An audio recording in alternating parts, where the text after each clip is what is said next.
국가라는 공동체 안에서 살게 됩니다. 그런데 우리의 삶을 돌아보면 때로는 공동체를 떠나서 공동체와 별개의 삶을 살기도 합니다.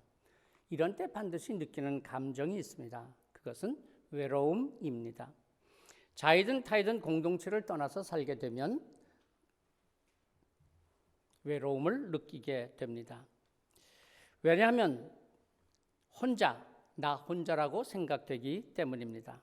나만 혼자 남았다고 느끼게 되는 것은 육체적이든 정신적이든 곧 자기가 속한 공동체를 떠난 것을 의미합니다. 우리가 잘 아는 엘리야 선지자가 로뎀나무 아래에서 오직 나만 남았나이다라고 탄식하였던 것은 이세벨의 칼날을 피하여 선지자 공동체를 떠난 때였습니다. 그는 하나님을 향하여 이렇게 간구합니다. 지금 내 생명을 거두소서. 나만 혼자 남았다고 느낄 때 차라리 죽는 게 낫겠다, 그렇게 생각했던 것이죠. 모든 선지자들은 다 이세벨의 손에 죽고 이제 나만 혼자 남았다. 내가 속했던 선지자 공동체가 다 무너지고 말았다. 그러니까 더 이상 내가 무엇을 할 수 있겠냐? 난 아무것도 할 것이 없다. 그렇게 생각을 하고 더 살 이유가 없어.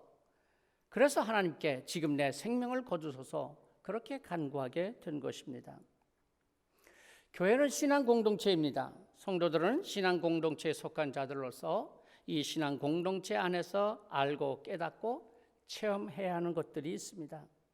그래야 내가 혼자가 아니라는 것을 깨닫고 공동체를 위해서 무엇을 해야 하는지 자신이 헌신해야 할 일을 발견하고 헌신하게 됩니다. 교회를 통해서 하나님께서 나와 함께 하시는구나 깨닫게 되고 하나님께서 나를 도와주시는구나, 이런 경험을 교회를 통해서 갖게 될 때 바로 그 신앙 공동체에 속한 의미를 알게 되고 비로소 공동체의 필요성을 인정하게 됩니다. 이스라엘 백성들이 애굽에서 나와서 광야를 지날 때 낮에는 구름 기둥을, 밤에는 불 기둥을 보면서 그들이 무엇을 생각했겠습니까? 하나님께서 우리와 함께 계신다, 그것을 보았습니다. 만나를 먹으며 하나님께서 함께 하심을 알았습니다. 저들은 광야에서 하나님께서 자기들과 함께 하신다는 것을 너무나 똑똑히 보고 경험하였습니다. 광야를 지나며 이스라엘 백성들은 하나님을 경험하는 신앙 공동체로서 살았던 것입니다. 그래서 사도행전에서는 이 광야 40년의 삶을 광야 교회였다, 그렇게 말씀하고 있습니다. 사도행전 7장 38절입니다. 시내산에서 말하던 그 천사와 우리 조상들과 함께 광야 교회에 있었고, 그러니까 이스라엘 백성들이 광야에서 40년을 살았던 삶은 바로 광야 교회 생활이었다고 하는 말입니다. 이스라엘 백성들은 광야 교회라는 공동체에서 함께 하나님을 경험하며 하나님의 약속을 바라보며 걸어갔던 것입니다. 오늘 우리도 이스라엘 백성들이 광야 교회에 속하여 신앙 공동체로서 하나님의 약속 가나안 땅을 바라보며 걸어갔던 것처럼 우리가 하나님의 나라를 바라보며 함께 하나님을 경험하며 걸어가는 공동체가 될 때 이스라엘 백성들처럼 교회를 통해서 주시는 축복을 알게 됩니다. 우리가 신앙생활을 하면서 반드시 교회, 신앙 공동체 안에 있어야 하는 이유가 바로 여기 있습니다. 공동체 안에 있지 아니하고 홀로 있으면 엘리야처럼 나만 홀로 남았나이다, 그러면서 이어지는 생각은 지금 내 생명을 거두소서, 생명의 위협을 느끼게 됩니다. 그러므로 공동체는 우리의 생명을 보호하는 울타리가 됨을 알아야 합니다. 가정이라는 공동체를 생각해 봅시다. 가정이라는 울타리 안에서 어린 생명이 보호를 받습니다. 새 생명이 태어나서 가정에서 보호를 받으며 성장하고 성숙해 갑니다. 부모의 돌봄을 통해서 부모의 사랑을 받으며 어린 생명이 보호를 받습니다. 모세를 생각해 보세요. 태어나자마자 바로의 명령으로 죽음에 직면하게 됩니다. 그러나 모세는 3개월 동안 가정에서 부모의 보호를 받습니다. 더 이상 모세를 보호할 수 없어서 나일강에 띄워버립니다. 그러나 하나님께서는 바로의 딸의 손길을 통해서 또 다른 가정에 속하게 하셨고 그 가정에서 모세의 생명이 보호를 받게 하셨습니다. 이스라엘이 나라가 강할 때는 이스라엘 백성들이 안전하게 살았습니다. 그런데 이스라엘 백성들이 우상을 섬기며 하나님을 떠났을 때는 이방 민족의 침략을 받았습니다. 바벨론의 침략으로 예루살렘 성이 무너지고 백성들은 죽음을 당하고 살아남은 자들은 포로로 잡혀갑니다. 나라가 무너지니까 공동체 보호를 받지 못하고 국민들은 고통을 당하게 됩니다. 물론 신앙 공동체가 우리의 육체적 생명을 지켜주지는 못하고 죽음을 막아주지는 못할 수도 있습니다. 그러나 신앙 공동체는 우리의 영적 생명을 지켜주는 울타리가 됩니다. 바울 사도는 오늘 말씀에서 신앙 공동체가 몸이라면 각 성도들은 그 몸을 이루는 지체라고 말합니다. 아무리 각 사람이 뛰어난 재능을 갖고 있다고 할지라도 지체가 몸이 없으면 그 지체는 그 기능을 발휘할 수 없듯이, 손이 아무리 뛰어난 재주가 있다고 하더라도 몸에 속하지 않은 손은 제 역할을 할 수 없듯이, 머리가 아무리 뛰어난 지식을 갖고 있다고 할지라도 몸에 속하지 않으면 그 지식이 어떻게 드러날 수 있겠습니까? 몸을 잘 지키는 것이 각 지체를 보호하고 생명을 지키는 것이 됩니다. 초대교회 성도들은 많은 핍박과 박해를 받았죠. 믿음을 지키다가 생명을 잃어버리기도 했습니다. 스데반이 돌에 맞아 순교하고 야고보가 목베임을 받아 순교했습니다. 그럼에도 불구하고 성도들은 육신은 순교를 당하지만 그 환난, 그 고난, 그 핍박과 박해 속에서도 그들의 신앙을 지킬 수 있었던 것은 교회, 신앙 공동체에 속하여 있었기 때문이었습니다. 마가의 다락방은 최초의 교회, 최초의 신앙 공동체였습니다. 사도행전 1장 12절에서 14절 말씀에 보면 그들이 다 함께 모여 있었습니다. 예수님께서 승천하시고 나서 제자들이 감람산에서 예루살렘으로 돌아와서 그들의 유하는 다락방에 올라가 12제자들과 예수의 어머니 마리아와 또 다른 여자들 여러 사람들이 더불어서 마음을 갖춰요 오로지 기도에 힘썼습니다. 마가의 다락방에 모였던 120명의 성도들, 그들이 한 것은 오로지 기도하는 것이었습니다. 예루살렘에서의 처음 신앙 공동체는 기도하는 공동체로 세워졌습니다. 만일 저들이 기도하는 공동체로 세워지지 않았다면 그 혹독한 핍박과 박해와 환난이 닥쳐왔을 때 저들이 어떻게 그것을 이겨낼 수 있었겠습니까? 그들은 다 뿔뿔이 흩어지고 말았을 것이고, 그렇게 흩어지고 나서는 결국은 그들의 모든 믿음을 잃어버리고 말았을 것입니다. 마가의 다락방에 모인 사람들 120명이 시작한 이 기도 공동체가 저들의 믿음을 지키는 울타리가 되었고 영적 생명을 지키는 울타리가 되었던 것입니다.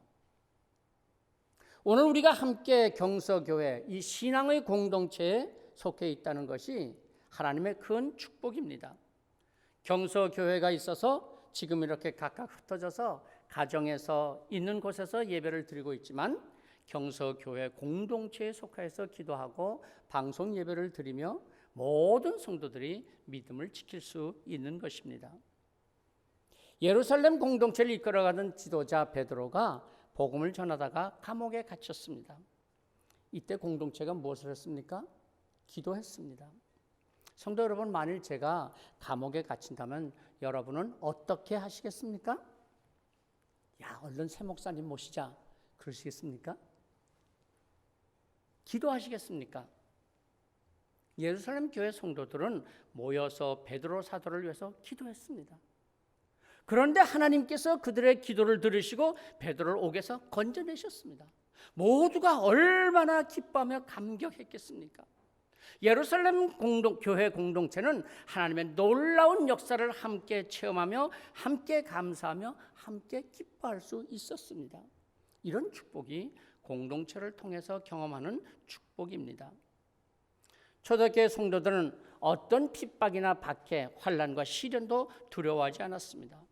왜냐하면 언제든지 기도하는 성도들이 있었고 기도하는 공동체를 보시며 하나님께서 역사하셨고 하나님의 역사를 함께 경험했기 때문에 핍박과 박해, 환난과 시련을 두려워하지 않냐고 이겨낼 수 있었던 것입니다.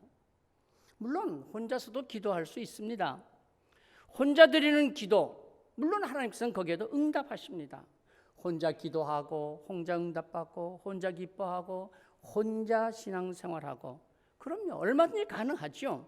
그러나 환난이 닥치고 어려움이 심할 때는 혼자서는 금방 포기하거나 쉽게 낙심하게 됩니다. 함께 기도하고 함께 응답받고 함께 기뻐하고 함께 기도하고, 여기에 공동체의 능력이 있습니다. 경서교회가 무엇입니까? 어려움과 환난과 괴로움을 함께 나누며 함께 중보 기도하는 공동체가 될 때 신앙과 영적 생명을 지켜주는 축복의 통로가 되는 것입니다. 우리 경서교회는 그저 주일에 만나서 한번 보는 것으로서 만족하는 성도들이 아니라 함께 서로를 위해서 기도할 수 있는 기도의 공동체로 세워질 때 경서교회 안에서 우리의 믿음을 굳건히 지켜나가는 공동체가 될 수 있습니다. 두 번째 공동체의 축복은 함께 신앙을 체험하면서 하나 되는 축복입니다. 우리는 모두가 다 다르지 않습니까? 집안 배경도 다르고 환경도 다르고 성격도 다릅니다. 좋아하는 것, 싫어하는 것, 기뻐하는 것, 슬퍼하는 것 다 다릅니다. 누구나 서로 같은 것을 찾기가 그리 쉽지 않은 것 같습니다. 그래서 이제 사람은 무언가 서로 같은 점을 찾으면 굉장히 반가워합니다. 몰랐다가 고향에 갔다는 것을 알기만 해도 그렇게 반가워하고요. 출신 학교만 같아도 선배님 그래가면서 아주 굉장히 친밀한 것처럼 생각합니다. 사실 그런 것은 서로가 너무나 다 다르기 때문이겠죠. 그런데 이렇게 다르다고 하는 것이 문제가 되는 것은 서로의 다름에서 갈등이 일어나고 갈등이 충돌로 이어지게 되고 충돌이 분쟁을 일으키기 때문입니다. 그러나 공동체를 이루게 되면 공동체 안에서 서로 여러 경험들을 함께 하면서 서로 하나가 될 수 있습니다. 초대교회 성도들이 핍박과 박해를 받으면서도 믿음을 지킬 수 있었던 것은 서로가 다른 점도 많이 있었겠지만, 그러나 공동체 안에서 함께 신앙적인 경험을 같이 하였던 것입니다. 이 특별한 신앙적 경험은 성도의 사랑이었습니다. 초대교회 성도들은 대부분 넉넉한 삶을 살지는 못했던 것 같습니다. 그래서 좀 여유가 있었던 성도들은 밭을 팔아서 사도들 앞에 내어놓고 성도들의 필요를 따라서 나누어 주었습니다. 그러니까 또 다른 성도는 집을 팔아서 내놓아서 함께 나누는 사랑을 경험할 수 있었습니다. 그래서 믿음을 지키다가 환난을 당하고 핍박과 박해를 받는 성도들은 위로를 받을 수가 있었고 또 다시 힘을 얻어서 복음을 위하여 더 헌신할 수가 있었습니다. 교회 공동체 안에서 이런 사랑의 역사의 사랑의 경험이 일어났던 것입니다.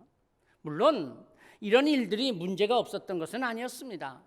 우리가 아는 대로 아나니아와 삽비라 부부처럼 자기 밭을 팔아서 헌금하였다가 그만 시험에 들기도 했고, 헬라파 유대인들이 구제에서 제외되므로 히브리파 유대인들을 원망하는 일도 있었습니다. 그러나 공동체 안에서 사랑을 경험하고 나니까 서로의 다름을 성도의 사랑으로 넘어설 수 있었던 것입니다. 사랑의 나눔이라는 같은 경험을 했기 때문입니다. 삶의 경험을 함께 한다고 하는 것이 왜 중요하냐면 같은 경험을 하고 나면 비로소 하나라고 하는 것을 느끼게 되기 때문입니다. 서로 달랐던 사람들이, 취향도 다르고 배경도 다르고 생각이 달랐던 사람들이 같은 공동의 경험, 사랑의 나눔을 경험하면서 하나님의 사랑을 깨닫게 되며 모두가 하나가 될 수 있었습니다. 예수님께서 십자가를 지시기 전에 제자들과 함께 유월절 식사를 하시다가 제자들의 발을 직접 씻겨주셨죠. 예수님께서는 곧 배반하게 될 다른 유대의 발도 씻겨주십니다. 모든 제자들이 예수님의 섬김을 받고 그 씻김을 통해서 사랑과 용서가 어떤 것인지 섬김이 무엇인지 경험하게 됩니다. 물론 그 당시는 몰랐죠. 나중에서야 예수님께서 자기들의 발을 씻겨주신 것이 바로 용서였고, 그들이 나누어야 할 사랑이었고, 그들이 함께 해야 할 섬김이었다는 것을 알았죠. 예수님께서 제자들의 발을 씻겨주실 때는 몰랐지만 나중에 성령님께서 역사하시고 그 공동의 경험이 생각나게 하시고, 이 경험이 하나님의 사랑과 섬김이요 하나님의 용서라는 것을 깨닫게 되었고, 함께 그래서 나누게 되었던 것입니다. 만일 이런 동일한 공동의 체험을 갖지 못했다면 제자들은 예수님의 부활 후에도 그저 각자 자기가 가지고 있는 가치 기준을 따라서, 자기의 생각을 따라서 살아갔을 것입니다. 같은 것을 경험해 보지 못했으니까 다 그저 자기 주장만을 내세웠을 것이요, 그렇게 되면 하나님께서도 성령님께서도 역사하시지 않았을 것입니다. 금년 8월에 우리가 경서가족 여름 수련회를 가게 됩니다. 준비위원회에서 벌써 준비들을 시작했습니다. 비록 2박 3일이라고 하는 아주 짧은 시간이긴 하지만 함께 생활하면서, 함께 말씀을 나누면서, 함께 기도하면서 같이 신앙 경험을 하게 되고, 그 경험 속에서 하나님께서 역사하심을 볼 것입니다. 그 기간 동안 우리가 어떻게 교회를 섬겨야 하고, 우리가 어떻게 서로 사랑해야 하며, 우리가 무슨 기도를 해야 할지 서로의 같은 신앙 경험을 하게 될 것입니다. 하나가 된다고 하는 것, 그것은 그저 우리끼리 적당히 어울려서 뭉친다 그런 것이 아니고 하나님의 뜻을 따라 하나가 된다는 것입니다. 신앙생활에서 하나가 되는 것이 중요한 이유는 우리가 하나됨을 통해서 하나님의 뜻에 순종함을 배울 수 있게 됩니다. 하나 되기까지 어려움이 많이 있지만, 그러나 서로 순종함을 통해서 하나님이 주시는 영적 은혜를 체험하는 것이죠. 하나 되기 위해서 때로는 내 것을 포기해야 하기도 합니다. 때로는 나를 위해서 상대방이 하나 되기 위해서 포기하는 것을 보게도 됩니다.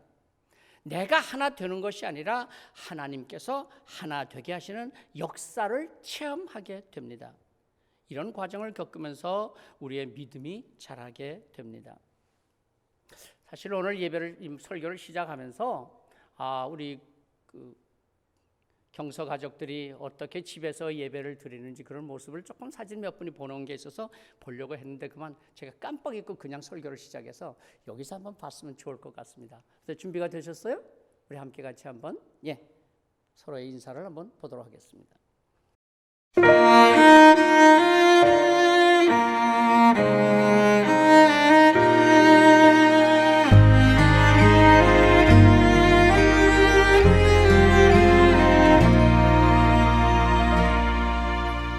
나는 하나님을 예배하는 예배자입니다.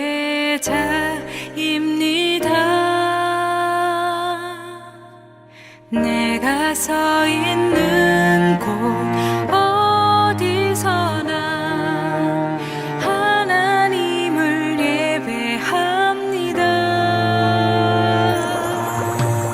나는 하나님을 예배하는 예배자입니다.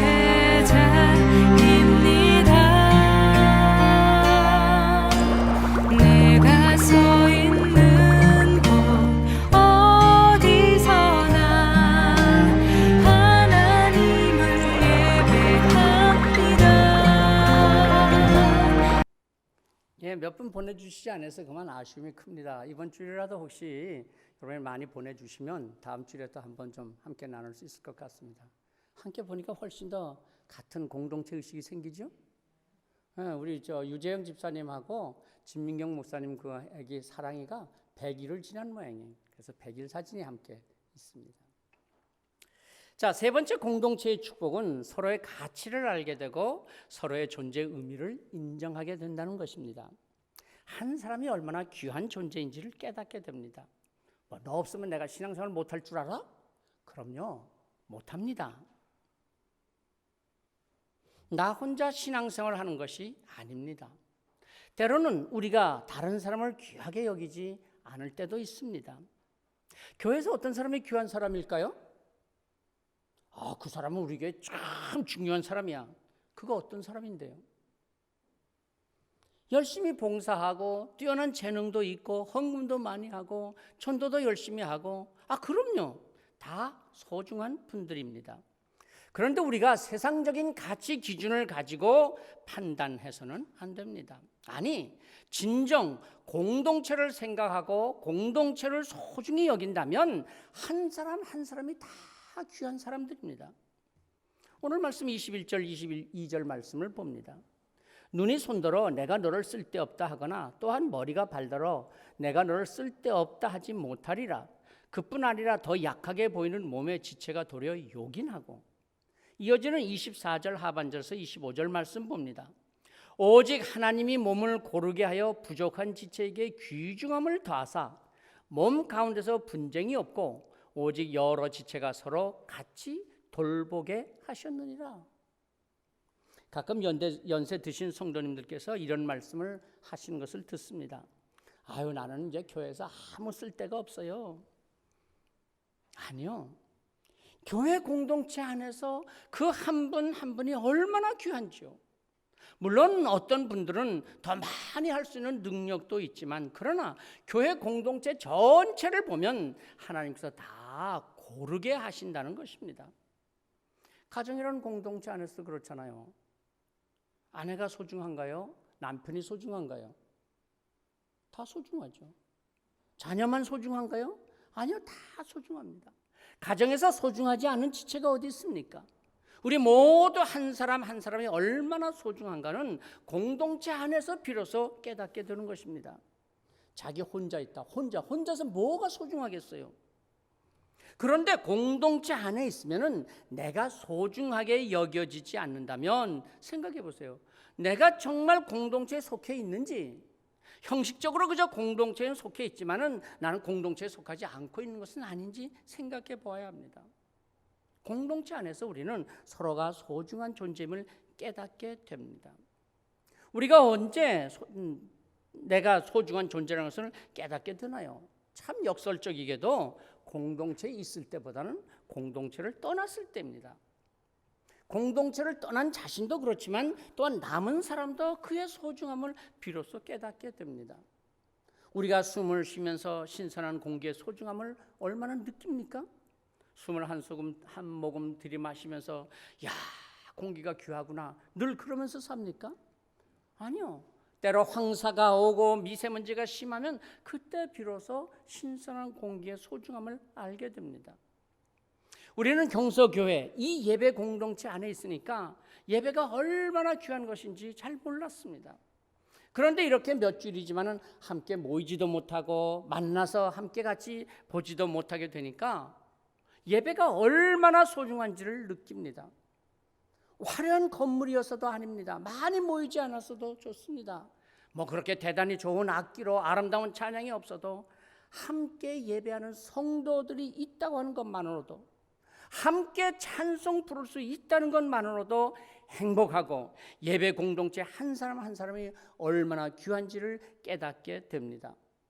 너무나 보고 싶고 너무나 만나고 싶어집니다. 경서교회, 큰 교회에 비하면 아주 작은 교회일런지 모르죠.